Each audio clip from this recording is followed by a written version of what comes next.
और आगे बढ़ो।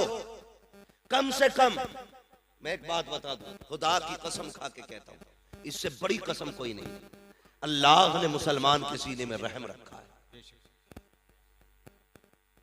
मुसलमान के दिल में रहम रखा है। वो कितना भी बड़ा दुनियादार हो जाए, किसी न किसी गोशे में रहम रहता है।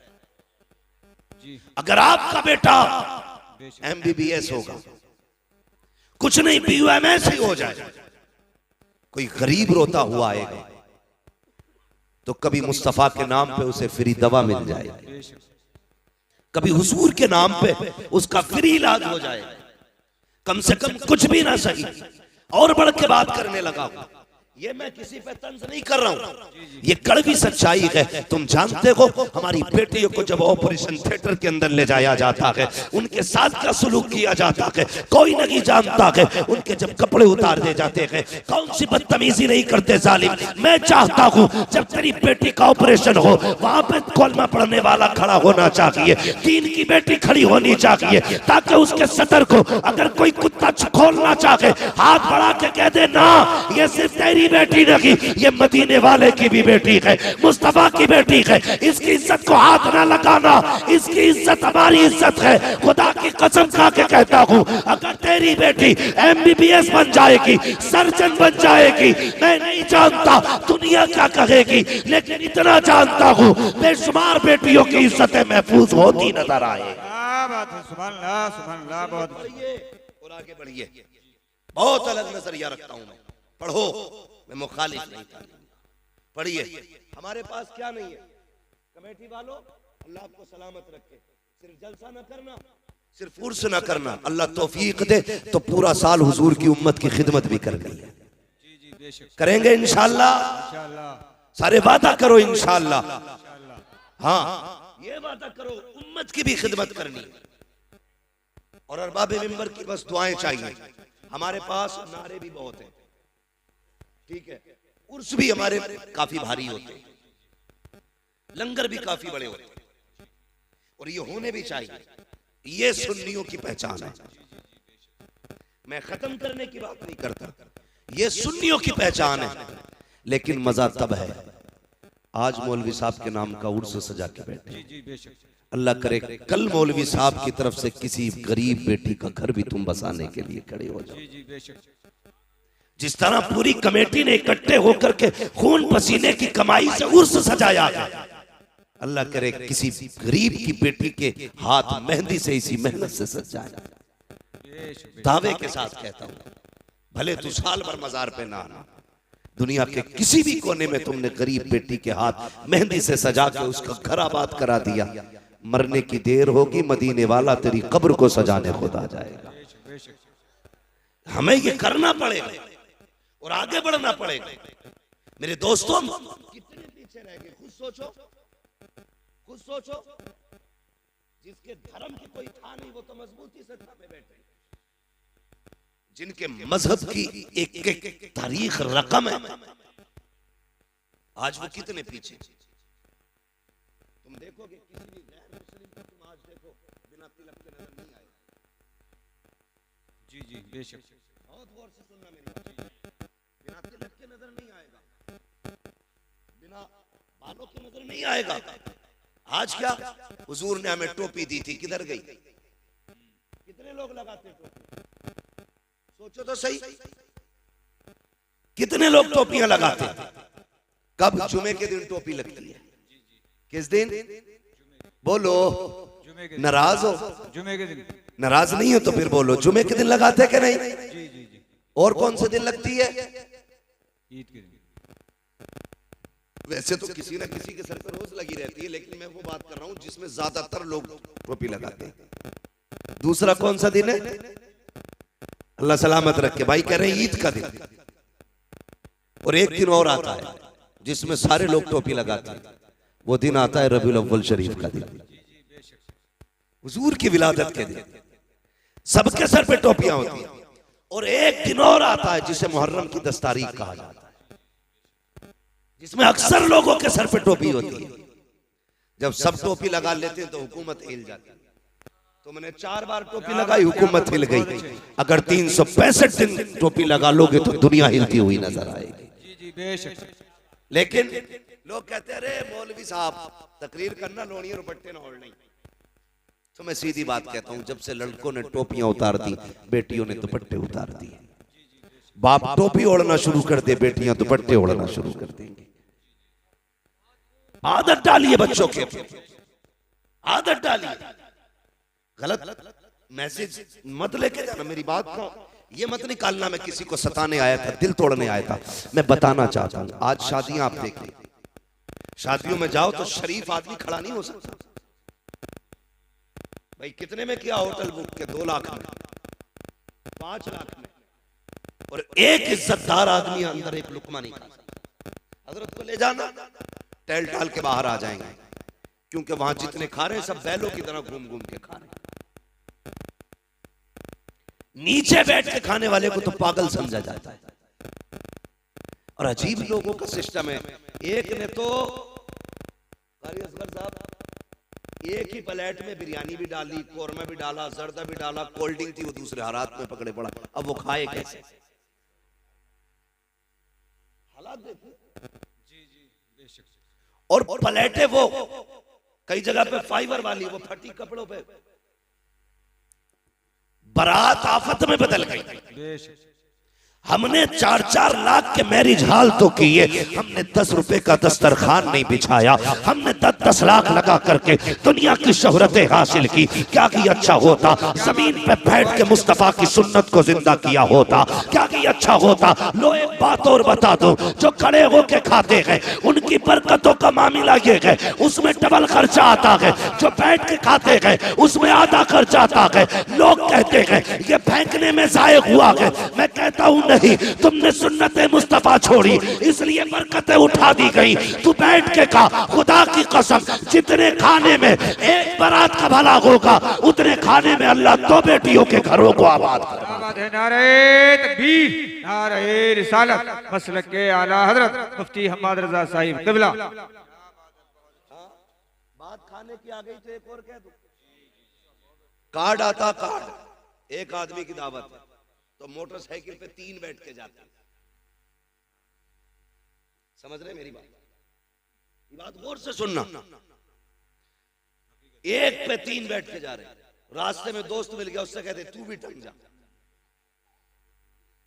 कई लोगों की ये कंडीशन है देखी ताहिर भाई के पैर रखने जगह नहीं, ऐसे चिल गाड़ी बनी गई।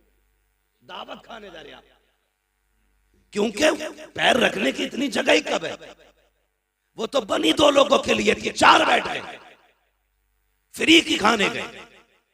पहले एक बात याद रखिए, मेरी बेटी हो या आपकी बेटी हो, हर बंदा खाना अपने मेहमान के हिसाब से बनाता है।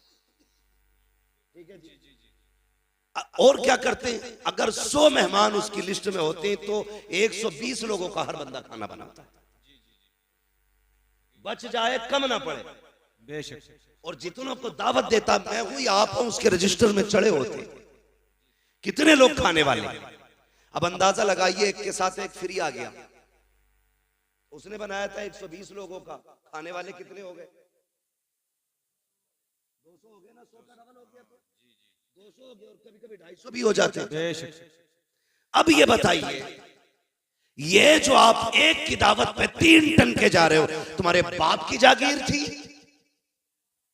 खुद सोच के बताइए, तुम नहीं जानते। एक बाप जब बेटी को रुखसत करता है ना, लोग खाने के ऐप बयान करना शुरू करते हैं। नाक तक भर के खागा और तीली डाल के को नमक तेज था, हल्दी कम रह गई, बोटियां गला दी। कुछ कहता छोटे पीस होते, मुंह का साइज देख के जाता ना। गुंडागर्दी है ये खाने में भाई। एक गरीब मर गया रोटी पकाते पकाते,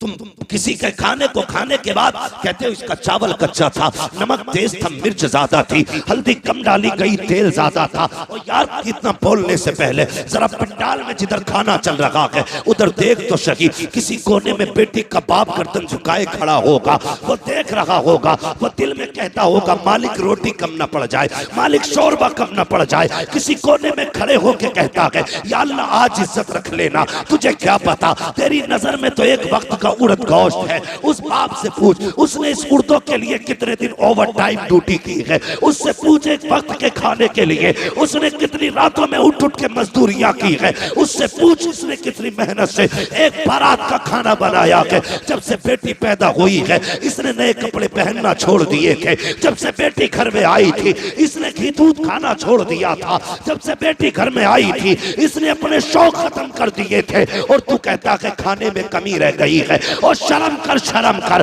अगर खाने में कमी थी भी तो ना कहता कमी है। अगर कोई पूछता कैसा है कह देता खुदा का शुक्र है बड़ा अच्छा खाना बना है। तेरा इतना कह देने से तेरे पेट में दर्द नहीं होता, लेकिन इतना जानता हूं अगर तू खाने की तारीफ करता जमीन पर गरीब राजी हो जाता, अर्शों पे खुदा की रहमतें राजी हो। क्या बात है, सुभान अल्लाह, सुभान अल्लाह, बहुत अच्छी, बहुत खूब। पहली बात तो ये करनी है भाई, जितनों की दावत है इतनी जाएंगे, समझ गए? बोलो इंशाल्लाह। हाँ, जितनों की दावत है उतने ही जाएंगे। और मैं तो कहता हूं अगर तुम्हें पता चले ना कोई बेटी को रुखसत कर रहा है और उसने अपनी इज्जत बचाने के लिए लोगों को दावत दी है खाने की, तुम्हारी खुराक तो रोटी है ना, एक रोटी अपने घर खा के जा, एक रोटी बेटी वाले के दस्तरखान पे खा, एक रोटी बचा दे। खुदा की कसम अगर तेरी छोड़ी हुई एक रोटी से गरीब की इज्जत बच गई, अल्लाह कयामत में तेरी इज्जत की हिफाजत फरमाएगा। सुभान अल्लाह, सुभान अल्लाह। हाँ, सुभान ये बहुत अल्लाह। छोटी छोटी बातें हैं लेकिन ये जन्नत में ले जाने वाली बात। बेशक बेशक। लोगों की इज्जत का ख्याल रखा करो, मान रखा करो लोगों की इज्जत का। अल्लाह आपको सलामत रखे। कोशिश ये करनी है हमें सिर्फ जलसा नहीं कराना है, हमें हुजूर के दीन की भी मदद करनी है, हमें इस्लाम की बेटियों की भी मदद करनी है। और एक बात जिम्मेदारी के साथ कहना चाहता हूं, जो जरूरी बातें वही कहने के लिए आया हूं। कोशिश ये करें, मैंने भी मस्जिद देखी, अल्लाह सलामत रखे उन लोगों को जिन्होंने मस्जिदों को अपने घर से ज्यादा खूबसूरत बनाया है। और इतनी गुजारिश हो रही है जैसे तुमने पत्थर से मस्जिद को सजाया है ना, वैसे सजदे से भी मस्जिद को सजा लेना। जिस खूबसूरती से तुमने मस्जिद बनाई है ना, उसी खूबसूरती से तुम जाकर सफों में भी बैठना। अल्लाह सबका दिल मस्जिद में लगाए, सबको 5 वक्ता नमाजी बनाए। बड़ी प्यारी मस्जिद है और लग रहा था कि हाँ किसी जगह पे बैठे। मगर मेरा एक मशवरा और है, इस वक्त सबसे ज्यादा जरूरी है हमारी खानकाहों, हमारे मदरसों, हमारी मस्जिदों के साथ साथ हमारे अपने स्कूल भी होने चाहिए। जी जी बेशक। हमारे अपने, समझ गए ना मेरी बात? स्कूल जहां हिंदी इंग्लिश पढ़ाई जाती है, स्कूल, समझ गए ना? खानकाहों के साथ साथ हमारे अपने स्कूल भी होने चाहिए। इस वक्त हमें मुस्लिम कहां खड़ी है? एक ऐसे दोरागे पे कौम मुस्लिम खड़ी है कि तबाही के अलावा कोई रास्ता नहीं। या तो आप अपनी बेटी को जाहिल रखिए और या फिर आप बेटी से हाथ धो बैठिए। बस 2 रास्ते हैं तुम्हारे पास। समझ रहे मैं क्या कहना चाह रहा हूं? या तो जाहिल रखिए आप बेटी को, अगर बेटी को बचाना चाहते हो तो जाहिल रखिए, और पढ़ाओगे तो खो बैठोगे। इसकी वजह यह है कि हमारे अपने स्कूल नहीं है, हमारे अपने कॉलेज नहीं है। लोग कहते नहीं नहीं कोई बात नहीं है, बेटी पे पूरा एतमाद है। मैं बेटियों तक एक बात पहुंचाना चाहूंगा, खुदा की कसम सुनो, दुनिया में जो तुम्हारा बाप तुमसे प्यार कर सकता है वो तुमसे कोई प्यार नहीं कर सकता। बेशक बेशक। लेकिन कमी क्या की हमने? हमने अपनी बच्चियों को स्कूल नहीं दिए। वो ट्यूशन पढ़ने जाती हैं, वो स्कूल पढ़ने के लिए जाती है। ट्यूशन के नाम पे क्या होता है आप सोच भी नहीं सकते। इस्लाम दुश्मन ताकतें पूरी प्लानिंग के साथ खड़ी है। तेरी बेटी को घर से कदम निकालने की देर है। मैं नहीं कहता तेरी बेटी गलत है, लेकिन उसे बिगाड़ने में ज्यादा देर नहीं लगती है। इसलिए कि इस्लाम के दुश्मन पैसे भी लिए खड़े हैं, ऐश के सामान भी लिए खड़े हैं, पूरी मदद भी उनके साथ है। जो लड़कियां चाहती हैं वो हो जाता है, इसलिए कि पावर ताकत उनके साथ है। क्या कर सकते हो तुम?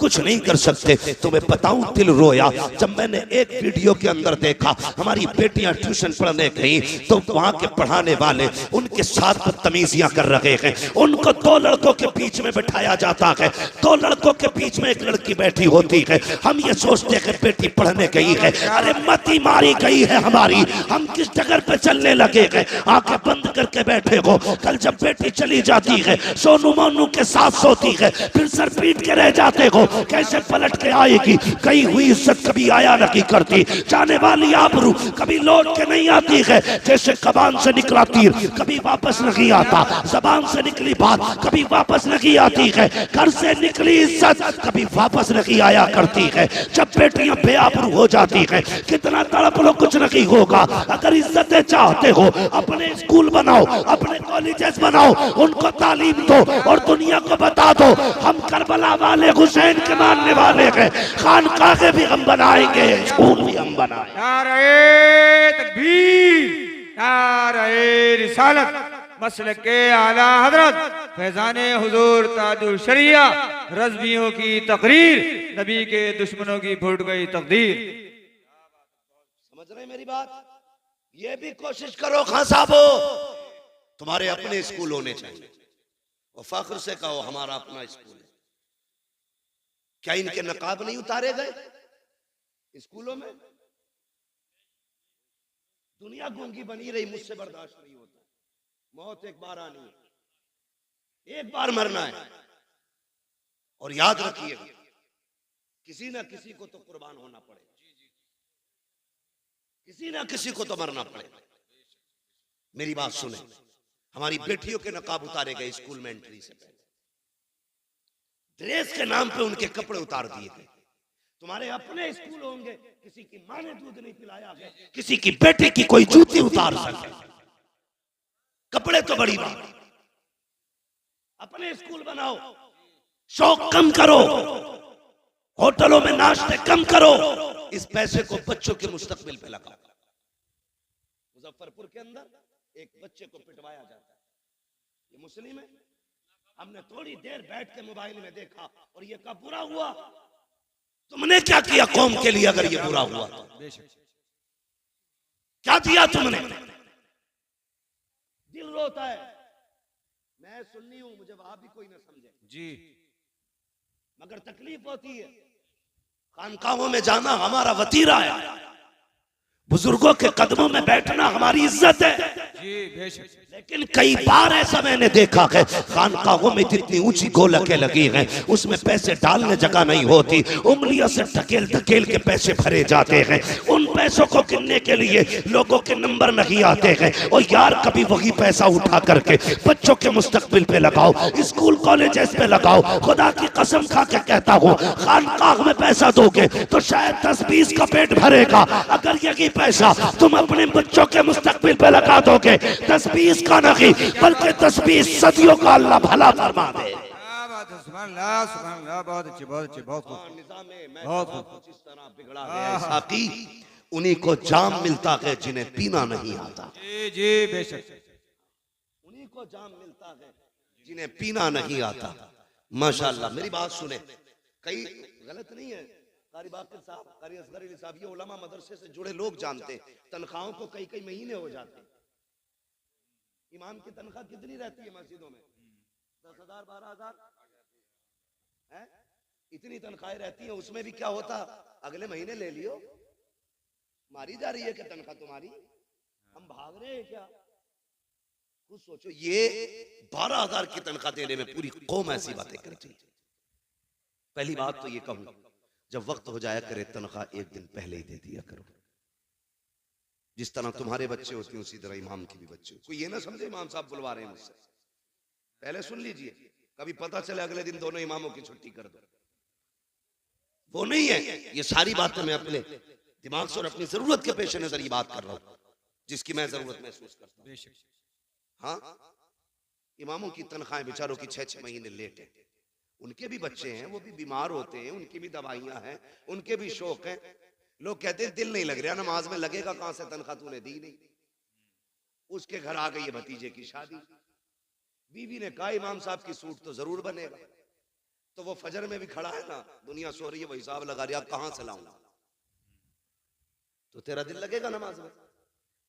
खुद बताना। वो कह रहे अल्लाह अकबर, उसके बाद कह रहे पता नहीं उस दुकान पर 1700 का मिलेगा, वहां 1800 का, वहां 2100 का, वो भी पैसे मिले भी नहीं है, किससे उधार लूंगा। ये सारा हिसाब जब फजर में लगेगा तो दिल लगेगा नमाज में? जरूरतें पूरी कर दो। जब वो खड़ा हो ना, उसका दिमाग दुकान पे न जाए, उसका दिमाग सीधा अल्लाह की बारगाह में चला जाए। बेशक बेशक। हाँ, मैंने बड़े बड़े पैसे वालों को ऐसे जेब में हाथ डाल के कहते देखा, अरे यार इमाम साहब थोड़ी देर पहले कहते, अभी तो कलवा ले गया, इसका कलवा भी जरूरत पे आता। जी जी। ये बड़ा यार एक मिजाज बना लिया लोगों ने। किसी ने किसी का, अरे थोड़ी लेट हो गए भाई तुम, अभी 5 मिनट पहले कह दे। क्या आदतें बन गई?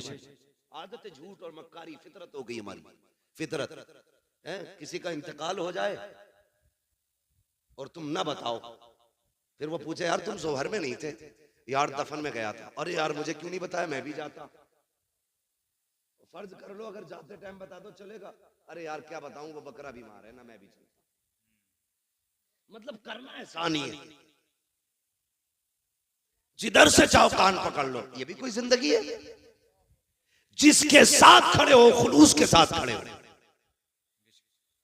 खुलूस के साथ, दिखावा नहीं होना चाहिए, मक्कारी नहीं होनी चाहिए। अरे इमाम साहब अब कहिए तुमने, अभी अभी कलवा आया था, सारी दे दी, चलो फिर भी देखेंगे, ये कह के जान बचा के निकल लेते है। अभी आ जावे तावीज देने वाला, एक बकरा लाइए, पैसे ना होंगे तो बीवी के जेवर गिरवी रख के बकरा ला,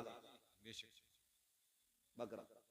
अब तो देखो तरक्की कर ली सबने, पहले मुर्गा मांगते थे, बकरा मांगते,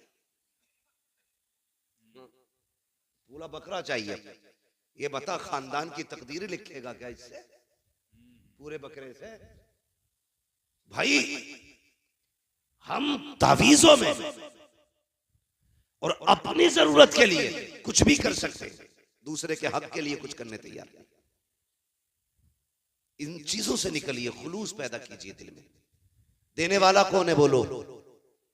सारे बोले कौन देता है? और जोर से कौन देता है? जरूरतें कौन पूरी करता है? अल्लाह करता है ना। उसकी रजा के लिए तू दूसरों के काम चला, वो तेरे काम चलाना शुरू कर दे। हाँ, जब तक तुम अपनी तदबीर, हिसाब लगा रहे 100 रुपए बचा लूं भाई, कल इससे कोरमा बनना है, कीमा लाऊंगा 100 रुपए का, मूंछ पे हाथ मार के खाऊंगा। लाया खरीद के, पक भी गया, अल्लाह ने पेट खराब कर दिया।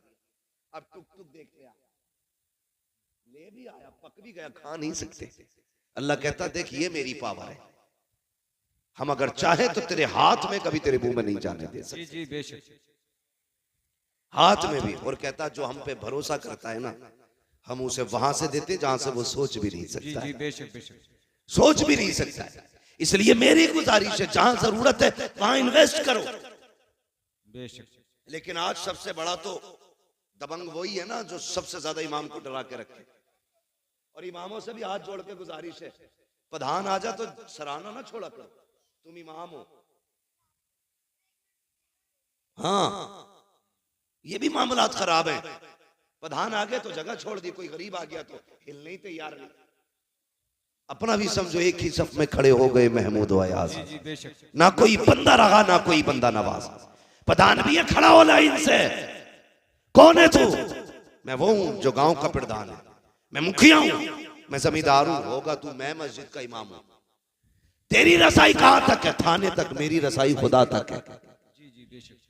तू थाने कब जाता है? जब दलाली का नंबर हो। मैं खुदा तक कब जाता हूं? दिन में 5 बार लेके जाता हूं। पावर देख अपनी, और तू भी डट के खड़ा हो। अगर कोई कहे इमामत करनी है मेरी सुननी है, छोड़ दे मुसल्ला, कह देना भूखे रह सकते हैं, इज्जत के सौदे नहीं कर सकते। और कई लोग ना इस चीज को इनकिसारी कह देते हैं, ये बड़ी आजिज़ी है। ये आजिज़ी नहीं है, चापलूसी है। तेरे पास वो चीज है जिसके बदले में दुनिया की कोई दौलत नहीं लग सकती। रब ने तेरे सीने में कुरान दिया है, इसकी बदल में कोई शय नहीं हो सकती है। बैठ डट के बता दुनिया को तू कौन है, बताना। हाँ, जो 4 लाइनें इंग्लिश में याद करते लोग उसके आगे खड़े होकर सल्यूट मारते, तूने तो 30 पारे कुरान के सीने में सजा रखे। लेकिन हम उसकी इज्जत नहीं करते। आगे लोटा ना हुआ, ये सपना बिछी, निकालो इन्हें। 5 मिनट लेट थे फजर में, इमाम 5 मिनट लेट हो जा तो इमामत से हटा दिया जाता है। तेरा बेटा 5 महीने से मस्जिद में नहीं आया, तुझे निकाला किसी ने मस्जिद से? नमाज तो सब पे ही फर्ज है ना, ये इमाम पे ही फर्ज है भाई। बोलो, ये नौजवान लोग डर रहे हैं क्या? मैं फोन नहीं कहूंगा, सब पे फर्ज है। सब पे फर्ज है ना नमाज, सब पे ही फर्ज है ना। तो ये जो सुबह सुबह जाके इमाम की खाट उल्टी करते हैं, इनकी जिम्मेदारी है घर से निकले तो बेटों की खाट उल्टी पहले करें, उनका हाथ पकड़ के मस्जिद में लाओ। अपने लल्ला को चादर उड़ाते हो, इमाम की चादर खींचते हो, फिर कहते हो निकालो इन्हें। मैं एक मशवरा देके जाऊंगा, आपकी वो तो मर्जी है, कोई भी कैसे करे। मैं नहीं जानता आपके यहाँ का हिसाब कैसा है। मस्जिद अच्छी है तो यकीन है कि लोग भी अच्छे होंगे। जी जी बेशक। हाँ, मैं सोचता हूँ मस्जिद देखी तो मुझे लगा लोग भी अच्छे होंगे। लेकिन एक फ्री में मशवरा दे रहा हूँ, इमाम को निकालने की जिम्मेदारी अपने सर मत ले लेना, वरना हो सकता पूरी जिंदगी आपको भटकना पड़े। कभी किसी आलिम की बद्दुआ मत लेना, वरना खैरियत नहीं है। कोशिश ये करना, माना कि हाफिज तेरा भतीजा है, चचा है, भाई है, बेटा है, उसे अपना बेटा ना समझ, मुस्तफा का वारिस समझ के उसकी इज्जत किया करो। अल्लाह तुम्हें उसका सवाब अता फरमाए। तो मैं ये कह रहा था, जहां जिस चीज की जरूरत है वहां वो लगाओ। आज हमारे मदरसों की तनख्वाहें मुदर्रिसों की नहीं गई, वहां कोई पैसा देने नहीं जाता, और गोला के नाक तक भरी पड़ी है। नोटबंदी हुई ना तो बोरियों में से गले हुए नोट निकल रहे थे, करेंसी गला दी कई कई करोड़ों रुपए की। अगर वही पैसा मदरसे वालों पे होता तो कितने कुरान वाले पैदा होते, कितने हदीस वाले होते, कितने तजवीद वाले होते, कितने तफसीर वाले होते। खुदा की कसम हर घर में कुरान का दरख्त लगा हुआ था। इसलिए जहां जरूरत है वहीं पे पैसा लगाइए, अपने बच्चों को आगे बढ़ाइए। कमेटी वालों, जलसे के साथ साथ हमें बस्ती भी देखनी है, हमें हुजूर की उम्मत के गरीब भी देखने हैं, हमें बेटियां भी देखनी है, अपनी सोसाइटी को भी आगे बढ़ाना है। अगर जरूरत पड़ी तो स्कूल भी देंगे, जरूरत पड़ी तो कौम के लिए अस्पताल भी बनवाएंगे। कोशिश ये करेंगे जो गरीब लोग हैं हुजूर की उम्मत के, उन्हें मुस्तफा के नाम पे फ्री दवाएं मिलनी चाहिए। करेंगे नहीं, लेकिन करते नहीं लोग, सारा पैसा एडवांस रखते हैं। अल्लाह कहता रख, कितना रखेगा? एक फोड़ा निकालूंगा भेजे में, एक ऑपरेशन 10 लाख का बैठाऊंगा, दूसरा कमर में निकालूंगा 20 लाख का ऑपरेशन, वो 4 फोड़ों में तुझे रोड पे ले आऊंगा। वो कहता है यही दौलत गरीबों पे लुटा, फिर देख मैं तुझे मौत भी ऐसी दूंगा कि तुझे मरते वक्त मौत का एहसास नहीं होने दूंगा। सौदे तो करो रब से यार, सौदे तो करो। इसलिए मेरी गुजारिश है, आप अपने पैसे को भलाई की जगह लगाइए, जरूरतमंदों पे खर्च कीजिए, जो जरूरतमंद नजर आए उन पे पैसा खर्च करें। अल्लाह ताला हमारी कौम को दिन दूनी रात चौगुनी तरक्की अता फरमाए। और एक बात बता दूं, जब भी हुजूर पे दुरूद पढ़ने की बारी आए ना, कंजूसी नहीं करनी। क्या नहीं करनी है? कंजूसी। क्या नहीं करनी है? कंजूसी। कंजूसी समझते हैं ना जी? मैं आप ही के इलाके का हूं, आप ही की जबान बोल रहा हूं। कंजूसी नहीं करनी है, बल्कि जब हुजूर पे दुरूद की बात आए तो फिर खुल के हुजूर के नाम पे दुरूद पढ़ना, बढ़ के हुजूर के नाम पे दुरूद पढ़ना। आपको लंगर भी खाना, कितनी डेगे बनती हैं? कई बनती हैं, खिचड़े की 4-5 डेगे बनती। जी जी जी। अल्लाह सलामत रखे। और हमारा तो अकीदा यही, इन लंगरों पे हमारी नस्लों के गुजारे। क्या बात है, बेशक बरेली से आवाज आती, तेरे टुकड़ों पे पले गैर की ठोकर पे न क्या डाल, बात है। झिड़कियां खाए कहां छोड़ के सदका तेरा। तो बच्चों की आदत डालिए दरूद पढ़ने की। ये जो चुप रह गए ना, इनके बाप ने दरूद पढ़ना नहीं सिखाया था। ये जो खामोश रहे दरूद के मौके पर, इनको पढ़ना नहीं सिखाया था। तुम जानते हो दरूद पाक की बरकत कितनी अहम है।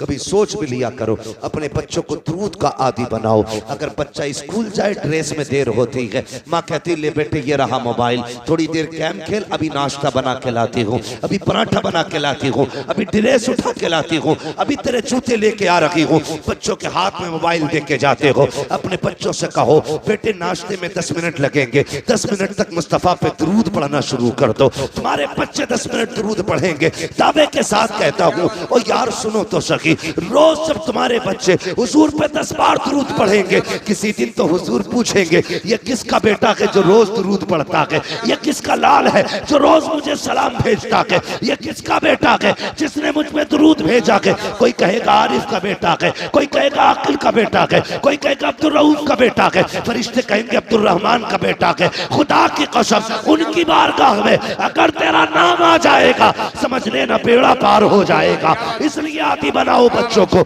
हम तो दुरूद से दूर हैं, सलाम से दूर हैं, पर कहते तो देखो अल्लाह अकबर। एक बहुत बड़े पाए के बुजुर्ग हैं, सफर कर रहे हैं, वक्त असर का था, वुजू करने की चाहत हुई, चाहते थे नमाज पढ़े, लेकिन इस कसरत से पानी नहीं था जितना आज पानी है। हर जगह पे टंकी लगी है, प्रधान ने टंकियां बनवा दी, अब कोई टोटी बंद करने तैयार नहीं है। खुला है तो खुला है पानी। और मेरे भाई इस्लाम ने बताया था पानी हिसाब से खर्च करना, एक एक बूंद का हिसाब कयामत में देना है। ये इस्लाम हमें सबक देता है। आज लोग कहते हैं वाटर लेवल कम होता जा रहा है, उसी पानी को कम खर्च किया जाए। ये पैगाम तो 1400 साल पहले इस्लाम ने दिया था। मैं कुछ और कहना चाहता हो, आज पानी की कसरत है, कल पानी कहीं कहीं मिला करता था, वो भी कुओं से लोग पानी निकाला करते थे। किसी बस्ती में एक कुआं होता था, किसी इलाके में कुआं होता था, कहीं पे कोई चश्मा होता था, कहीं पे कोई नहर हुआ करती थी। आज हर दरवाजे पे समर से भी लगे गए। पानी की कसरत है।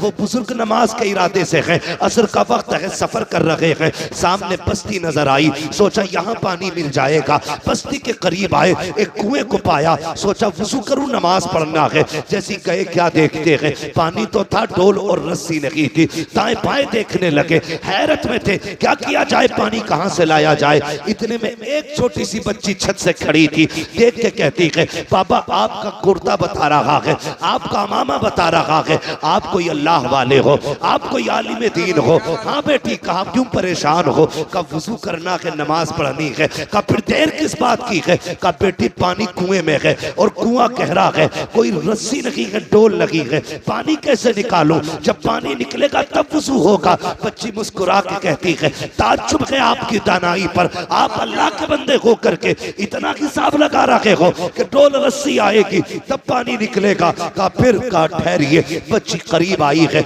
आने के बाद बच्ची ने कुएं की तरफ झांका और अपना थूक कुएं में डाला। जैसी थूका है, पानी किनारे पे आके रुक जाता है। कहती बाबा अब वुजू भी कर लीजिए, नमाज पढ़ लीजिए। उन बुजुर्ग ने पानी भरा, नमाज पढ़ी है। उसके बाद कहते हैं बेटी बता तो सही, तेरी उम्र इतनी है, तूने कोई नमाज भी नहीं पढ़ी होगी, तुझ पे भी रोजे भी फर्ज नहीं हुए होंगे, तुझ पे अर्ज भी फर्ज नहीं होगा, लेकिन ये तो बता बेटी ये कमाल कहां से लेके आई है, तूने पानी में थूक दिया, पानी ऊपर आ जाता है। बच्ची ने कहा था बाबा जाइए, ये अंदर की बात है, राज में रहने दीजिए। कहा नहीं बेटी बता तो सही, ये कौन सा अमल किया है तूने कि तेरे थूक में इतनी पावर है, पानी किनारे पे आ गया। बच्ची ने कहा सुनो बाबा, मेरी अम्मी जब रात हो जाती है मुझे 1000 तानों की तस्बीह देती है और उस वक्त तक सोने नहीं देती जब तक 1000 मर्तबा मैं हुजूर पे दुरूद नहीं पढ़ लेती हूँ। ये सजदों का कमाल नहीं, ये मुस्तफा पे दुरूद पढ़ने के कमाल से पानी। क्या बात है, नारे तकबीर, नारे रिसालत,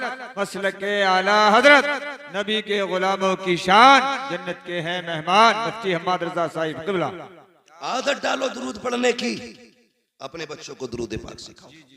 सिखाएंगे इंशाल्लाह, सिखाएंगे इंशाल्लाह। खाली वक्तों में तस्बीह दे दिया करो और ये होड़ लगा दो, जो आज ज्यादा दुरूद पढ़ेगा उसे शाम को ये इनाम दिया। बेशक बेशक। लगाओ ये बच्चों में से। जी जी जी। जिसके महीने में सबसे ज्यादा दुरूद होंगे उसे महीने के लेवल का इनाम दिया जाएगा। बेशक। साल भर में जिसके ज्यादा दुरूद होंगे उस बच्चे को साल भर के हिसाब से सबसे बड़ा इनाम दिया जाएगा। चाल यजीद। फिर देख मुस्तफा कितने मेहरबान होते। जी जी जी। कितने मेहरबान होते। लोग कहते हैं बड़ा जी चाहता है मदीना देखूं, तू दुरूद की आदत डाल ले, हुजूर मदीने से तेरे घर चल के आ जाए। करो ना ऐसे काम, आदत डालो, आदत डालिए, बच्चों को सिखाइएगा।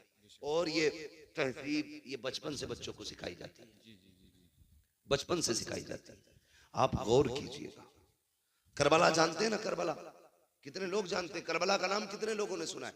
सबने सुना, सबने सुना ना? जी जी। जिन्होंने हाथ उठाए, अल्लाह नजफ अशरफ के रास्ते सबको करबला शरीफ की हाजिरी नसीब फरमा दे। ठीक है जी, सारे लोग करबला को जानते। जी जी। आप पूरी करबला पढ़ डालिए, पूरी करबला। वहां लाशें भी थी, डर भी था, तन्हाइयां भी थी, जंगल था, दहशत थी, गम था, दर्द था, भूख थी, प्यास थी। कौन सा सितम ऐसा था जो करबला में ना था? किसी का एक बेटा मर जाए, लोग कहते हैं कमर टूट गई। सलाम करो सैयदा ज़ैनब को, जिसके सामने बेटों की लाशें भी थी, जी जी। भतीजों की लाशें भी थी, सगे भाई की लाश भी जिसके सामने पड़ी थी। मगर सलाम ज़ैनब तेरी हिम्मत को, खुदा की कसम तूने अली की बेटी होने का हक अदा करके दिखाया था। जी जी बेशक। मैं कहना ये चाहता हूं, इस सब के बावजूद खेमे जले थे, अहले बैत अतार की दौलत लूटी गई थी, लेकिन कोई ये नहीं बता सकता किसी ने अहले बैत की बेटियों को बिना नकाब के किसी का चेहरा देख लिया। हर सितम अपनी जगह था, मुस्तफा की शरीयत अपनी जगह थी। जी जी बेशक बेशक। सैयदा ज़ैनब ने 13 मुहर्रम को सफर शुरू किया। जी जी जी। कितने को? 13।